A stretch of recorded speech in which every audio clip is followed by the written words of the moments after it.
It's Monday. It's morning. Let me check. I got my notes here. Oh, it's macabre. Yes, welcome to Monday morning Mother's Day macabre. Oh, man. For all the moms out there. For all the moms out there who are like, I want to hear a sad tale to celebrate motherhood. Welcome. You've come to the right place. Yeah, this one's for Mrs. Voorhees, dude.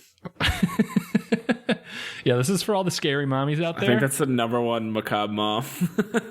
Yeah, probably. Jason Voorhees' mom is definitely up there. I feel like I never saw the movie, but there was a scary Swedish movie a couple of years ago where the mom gets facial reconstruction surgery, but it then ends up not being the mom, and it's two twins, and the whole thing's really creepy. Yep.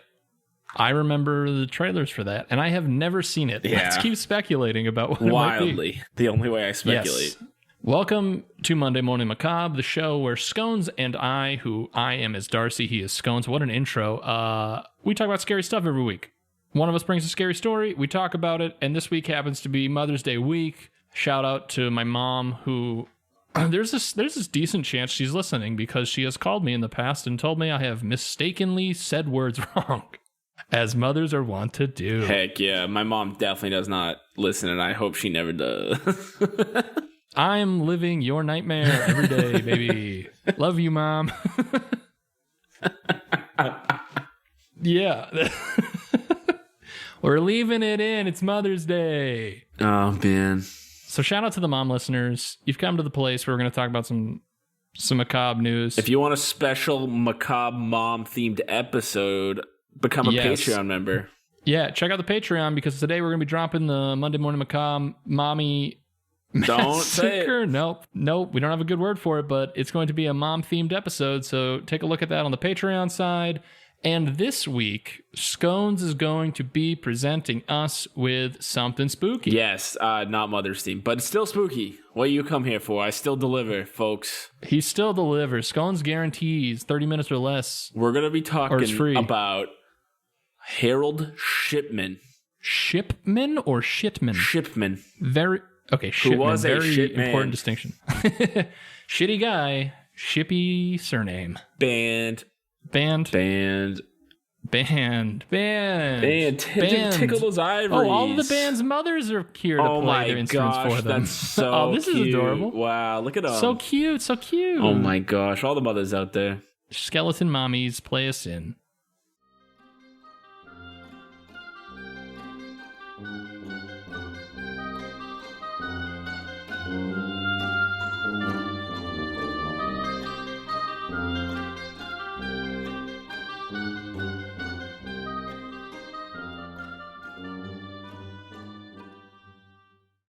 They sound remarkably similar They do. to the normal band. You know, we need to pay them. The apple doesn't fall far, folks. All right, Scones. Yeah, we're going to talk about the grisly story of Harold Shipman. He was a British doctor who killed his patients for pleasure. I was going to say, you didn't even have to go past British doctor, and I was terrified. Yeah, he just steps out of his TARDIS or whatever it's called. I think in Britain, every home is a phone booth that travels through time. And every doctor, hunts aliens or whatever that show's about. I don't know. Yeah. Doctor Who, Dr. When, Dr. Why, Dr. How. Calling Dr. Howard, Dr. Fine, Dr. Howard. That's the Infinity Stones of the Doctor Who universe. All the doctors. Dr. and Who, then Dr. the When, three Dr. Stooges. Where, Yeah. Dr. Why, and Dr. How. They combine TARDISes to make a Megazord. Yeah, I was going to say, it's definitely like a Voltron Megazord type of situation. All right. So British doctor who killed patients for fun. A classic Monday Morning Macabre theme. For sure. From 1975 to 1998, serial killer Harold Shipman. Oh, this dude was groovy. Oh, he was groovy as fuck, dude. And he used his position as a trusted family physician to murder as many as 250 of his patients by lethal injection. That was kind of bars right there. Yeah. Not going to lie. Thanks, dude. 250, you said? 250 big ones. Is this... Oh, no. Big murders. This is big time murders. Is this like the origin of... who am I thinking of? Who was the lethal injection thing where it was it's like they want to die and... like assisted suicide? Yeah, but Where did that? There's a guy whose name has escaped. There's a doctor. All right, we're looking it up, folks. Right here. This is how the sausage gets made. Assisted. This is. What is his name? Assisted suicide doctor. I'm gonna get flagged, the baby. Jack Kevorkian. Yes, Kevorkian. Thank you. Okay, that's what I'm thinking of. Embodied in his quote, "Dying is not a crime." Anyway. Yes. So he was the big assisted suicide guy, but this sounds like this is more. I'm gonna kill people and make it not look like I'm killing people. Oh yeah, big time. Doctors are supposed to give people support when they're at their most vulnerable, but Dr. Harold Shipman used his position to take advantage of his patients. I hear Shipman. You keep saying Shipman, but I swear I'm saying Shipman. No, you're saying Shipman, but you're doing it in a way that you're like, I'm really saying Shipman. I know. I have to stop because I hear it in my head. He's in your head, dude. The spirit of Shipman. Anyway, in a cruelly ironic twist, he became one of the most prolific serial killers in English history. Exploiting their trust, Shipman would find... He would first diagnose... This is a cursed episode. He would first diagnose his patients with illnesses that they did not have. And then he would inject them with a lethal dose of diamorphine. Unbeknownst to perhaps 250 people, their visit to the office of Harold Shipman would be their last. What an asshole. Oh, yeah. It must be, like, could you imagine being like, hey, my knees are really bugging me. And he's like, oh, you've got appendicitis. I'm going to inject you with, like, you're gonna bleach, need morphine, baby. Yeah. You're like, I don't think that's right. I'm just in for a physical. Like, this is a Wendy's. You came to me. Harold Shipman was born in Nottingham, England in 1946. He was a promising student throughout school and excelled in sports, particularly rugby. He was a Chad. He was. And I mean, classic serial killer, like being like, oh, I'm really gifted at anatomy. Yeah, what a jackass. But the course of Shipman's life changed forever when he was 17. That year, his mother, Vera, with whom Shipman was very close, was diagnosed with lung cancer. While she lay dying. So he injected her with bleach. Yeah. And then he realized, hey, I'm onto something. Hey, definitely no more lung cancer. While she lay dying in the hospital, Shipman closely observed how the doctor eased her suffering by administering morphine to her.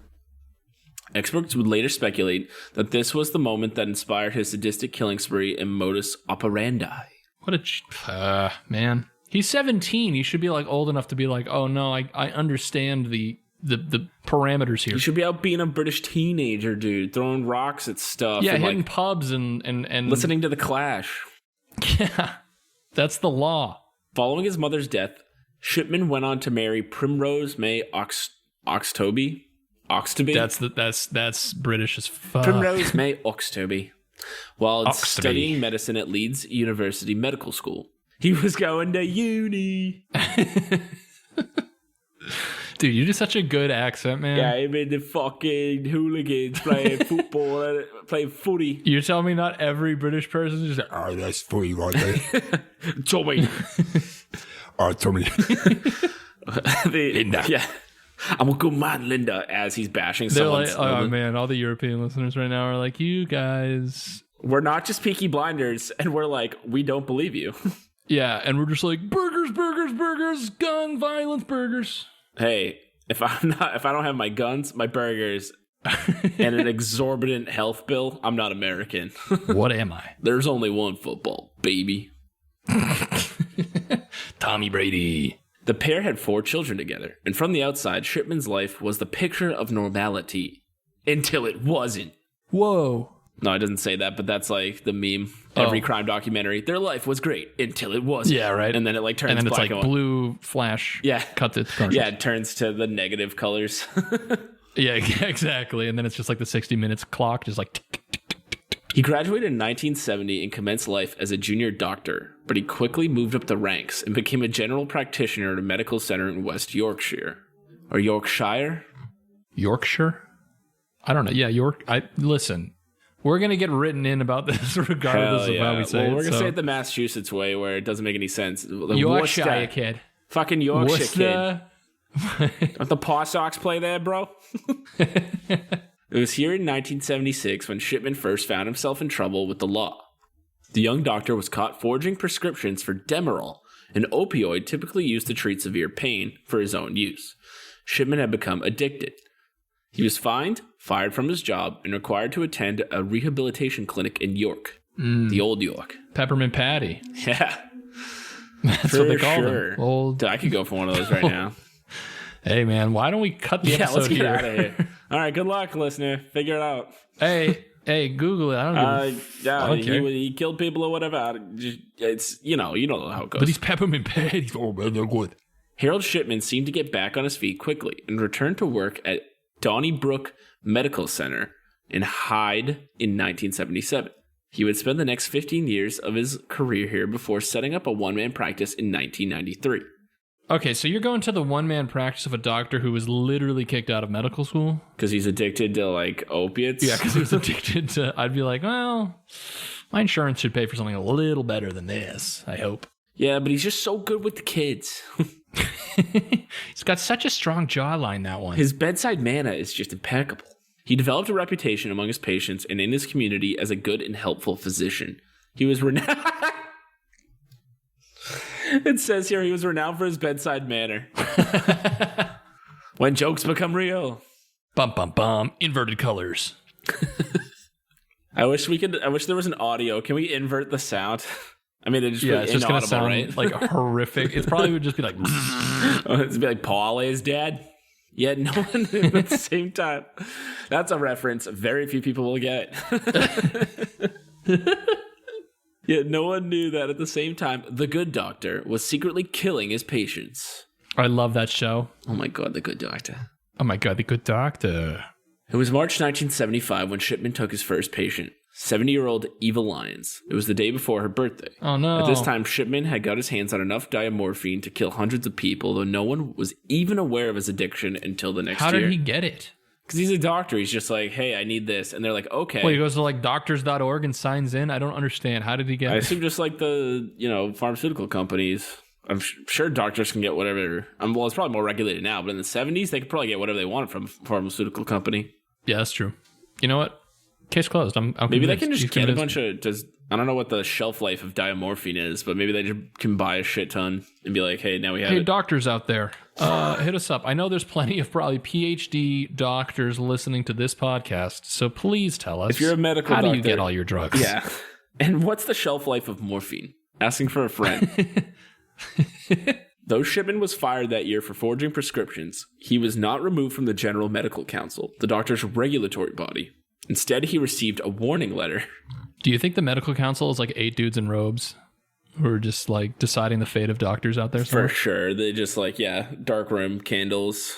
Yeah, exactly. A lot of blood magic. Shipman, you will make your own private practice. I believe it. Just like drugs and medicine don't actually do anything. They're just to trick people, while the real thing is the blood magic going on behind closed doors. Yeah, that sounds plausible. And by plausible, I mean I'm convinced, and you will not convince me otherwise. All right. I don't know what the anti-vaxxing version of blood magic is, but that's us. According to investigators, Shipman would stop and restart his killing spree many times throughout his decades of terror. But his method of killing always remained the same. He would target the vulnerable, with the oldest victim being 93-year-old Ann Cooper, and his youngest was a 41-year-old Peter Lewis. Once he had them, he would administer a lethal dose of diamorphine and either watch them die right there or send them home to perish. Jesus. And all it's believed that he killed 71 patients while working at the Donnybrook practice, and the remainder while operating his one-man practice. Of his victims, 171 were female and 44 were men. That's super dark. That's one of those things that, like, you just have to, like, relinquish control of the situation to someone you assumedly trust. It's like a plane with a pilot. Pilot could just be like, hey, today's the day I'm just going to fly it into the ocean, baby. Yeah, or he could like put it on autopilot and come inject you with a bunch of morphine. Yeah, and be like, no, this is complimentary. You're no, class, you're old. Take this. You're old. I don't like you. Take this. However, in 1998, undertakers in his community of Hyde became suspicious of the number of Shipman's patients who were dying. the heroes. You'd think after like 5 patient deaths, you'd be like, hey, we're going to go to a different doctor. This guy's not having a great outcome for a lot of these people. Dude, God bless the undertakers of the world. True. We should just become undertakers. That would make this podcast so much more authentic. It sure would. If like while we record, we're just shoveling dirt onto a coffin. That would be sick. That would be sick. And we just read the obituary live on air, and then the families are like, you can't do that. Not to mention, and we're like, we're the undertakers. We don't have social security. You said while like putting dirt. Isn't like the family still there when like yeah. No, there's a lot of background noise I gotta cut out. It's a live podcast. Yeah, it's a lot of wailing and crying, and I'm trying to be like lighten the mood. Some would say it's insensitive. Some would, not me. I'm an undertaker. The neighboring medical practice further discovered that the death rate of his patients was almost 10 times higher than their own. Dude, he's getting high scores. He's gonna be on the leaderboard. Those are rookie numbers. We got to get those numbers up. They reported their concerns to the local coroner, and then the Greater Manchester Police were called. They could have been the end of Shipman's reign of terror, but it wasn't. Inverse picture. The authorities came by, asked a few very basic questions, and were satisfied with the answers given. Until they weren't. Bam, bam, bam. The police investigation failed to carry out the most basic of checks, including whether Shipman including whether or not Shipman had a criminal record. This is a classic Monday morning macabre situation. It's got everything you need, baby. Any way you want it, just the way you need it. Police are gonna fumble investigations. It's like cops in any superhero situation. They usually end up just screwing it up or being the bad guys. Yep. Always corrupted chief of police, baby. Are you dealing with a small town murder? The chief of police isn't on it. Call a guy dressed like a bat, because he can do it better than you. He's got money. Sure does. And a fucking, 12-year-old kid running around with it. Yeah, no one ever questions that. Kind of weird when you take the context out. Definitely weird. If they'd asked the medical board what was on his file, the police would have uncovered that he had forged prescriptions in the past. Cunning Shipman had also covered his tracks by adding false illnesses to his victims' records. As a result, the investigation didn't find any cause for concern, and the deadly doctor was free to keep killing. That's bananas in pajamas. Yep. And also, that's one of those things that, if you're a killer, that's probably just empowering your sense of, I'm never getting caught. Look how dumb these freaking dum-dums are. Oh, it definitely feeds into, your God complex of, yeah, thinking you can get away with anything, or that what you're doing is, right. I feel like some, are, guided by, or, the dogs telling them to do it, or whatever the fuck different serial killers have. The shocking murder that finally exposed him. Although Charlie's bringing up some good points. Listen, she's got sound arguments and she cites all of her sources. I can't. She's got primary sources that she has been citing to me the last few days. Shipman's crimes were finally uncovered after he made the mistake of trying to forge the will of one of his victims. 81-year-old Kathleen Grundy, a former mayor of his town of Hyde. After Shipman administered a lethal dose of diamorphine to Grundy, he selected the cremation box on her will to hide the evidence.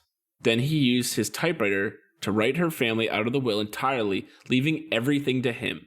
What a fucking dumbass. This is but are you kidding me? But this is that God complex that he at this point thinks he can just do the most obvious possible thing. That's so, they're what? She just met you and you injected her with medicine and she died. He's like, yeah, but I got great bedside manner, baby. But have you heard my bedside manner? It's fucking flawless, dude. However, Grundy was buried, and her daughter, Angela Woodruff, was notified about the will by local solicitors. Immediately, she suspected foul play and went to the police. Yeah. Woodruff said of the situation, the whole thing was unbelievable.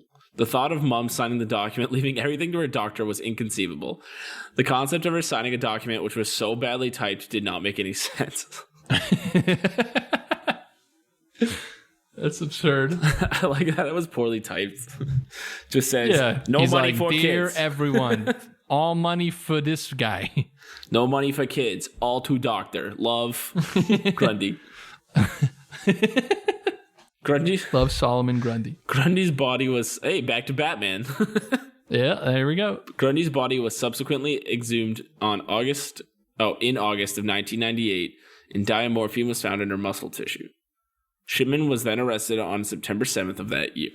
Well, it's really goes to show you can be just so dumb, but still kill 250 people before getting caught. You sure can. And over the next 2 months after that, the bodies of another 11 victims were exhumed. Police expert also checked Shipman's surgery computer and discovered that he had made false entries to support the fake causes of death he gave on his victims' death certificates. Do you think those are poorly written also? For sure. Just like big sick, died today.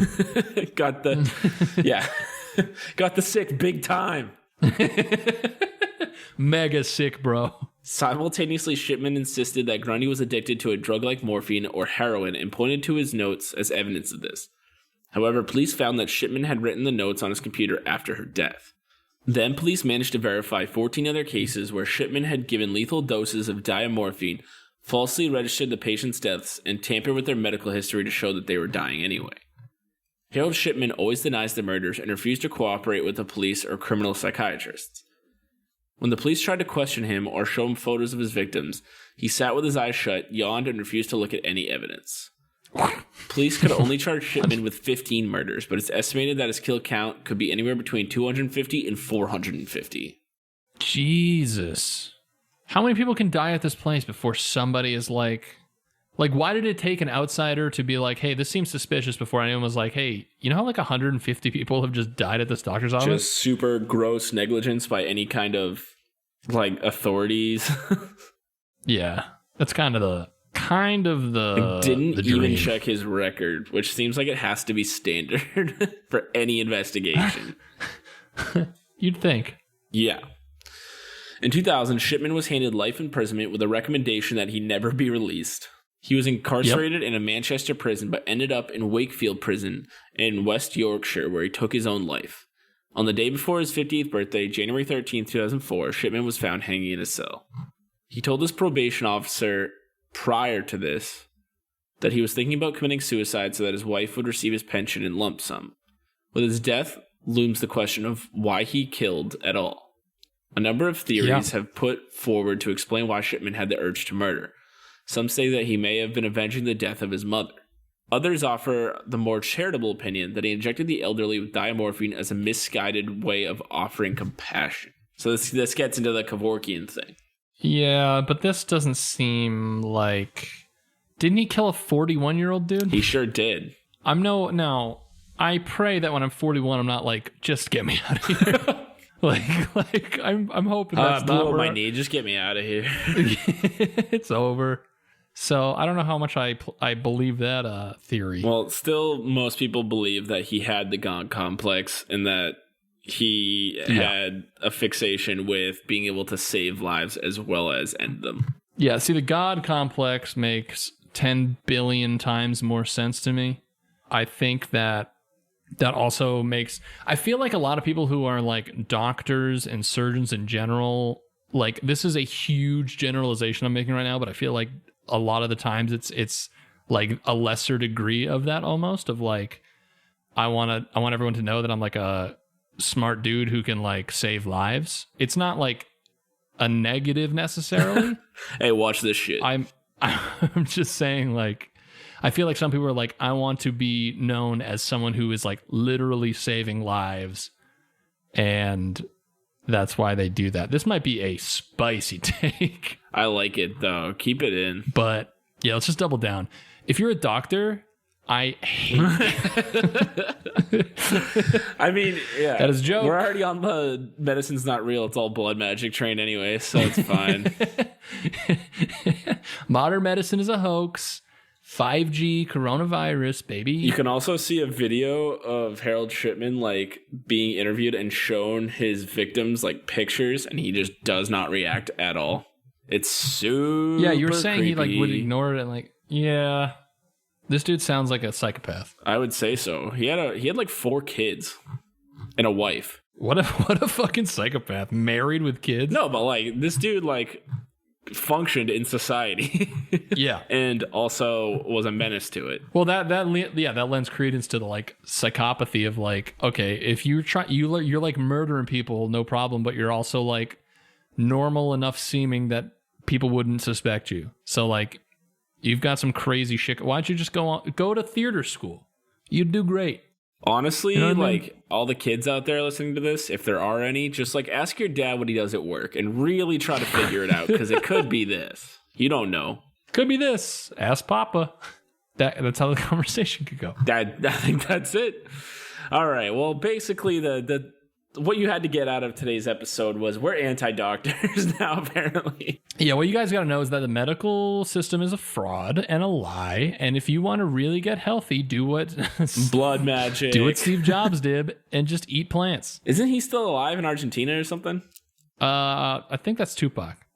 What? Then where's Steve Jobs? Steve Jobs, I think, was downloaded into a font. Ooh. Yeah. What font? Comic Sans. Oof, unfortunate. It has to be Comic Sans or Wingdings. If you rearrange the words, it says Steve Jobs is alive. Yeah, if you Might be not enough letters, but trust me. Yeah, he doesn't have a body though. It's just an original iPod.